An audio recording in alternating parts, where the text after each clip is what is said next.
NRI Keshav बटाक ने सांसदों के हंगामे के कारण संसद के बार बार स्थगन से राष्ट्र हितैषी कार्यों में बाधा और मजदूरों, किसानों, मछुआरों सहित आम नागरिकों के टैक्स के करोड़ों रुपए की बर्बादी पर लोकसभा अध्यक्ष ओम बिड़ला को पत्र लिखकर चिंता जताई है।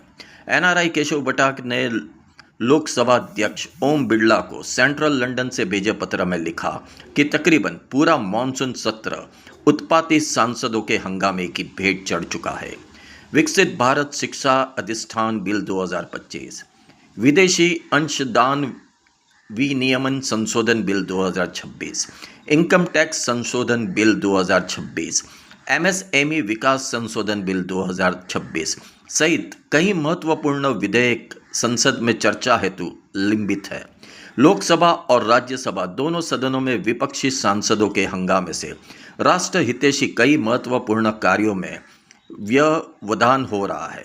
संसद के संचालन और सांसदों के दैनिक भत्ते आदि पर प्रति मिनट करीब 2.5 लाख रुपये खर्च हो रहे हैं। भारतीयों के खून पसीने की कमाई के ये करोड़ों रुपए की बर्बादी भारत जैसे विकासशील देशों के हित में कतई नहीं है। एमपीज शांतिपूर्ण तरीके से सरकार के रुख का विरोध कर सकते हैं। इसके लिए सदनों की कार्यवाही को बाधित करने की कतई ज़रूरत नहीं है। संसद देशवासियों एवं राष्ट्र हितैषी कानूनों की निर्माता सर्वोच्च संस्था है। सांसद उसमें सहभागी जनप्रतिनिधि है।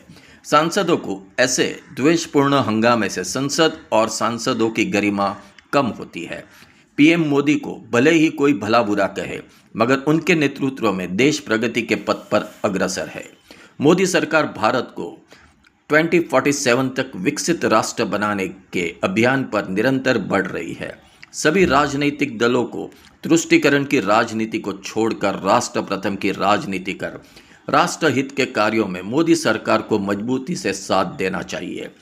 UK, US, Japan, Germany, Australia, New Zealand, Russia, Switzerland, Singapore में बसे हम करोड़ों भारतवासियों की चाह भारत को आत्मनिर्भर, सबल और विकसित राष्ट्र बनता हुआ देखने की है। एनआरआई केशव बटाक ने लोकसभा अध्यक्ष ओम बिड़ला को लिखे पत्र में उन्होंने ब्रह्मास्त्र उठाने की याद दिलाते हुए कहा कि पानी सिर के ऊपर हो जाने पर उत्पाती सांसदों को पूरे मॉनसून सत्र हेतु सस्पेंड कर संसद और देश का भला करना चाहिए। मैं तो कहूँगा कि संसद में आदतन हंगामा करने वाले सांसदों को टर्मिनेट करने का भी प्रावधान होना चाहिए, जो देश का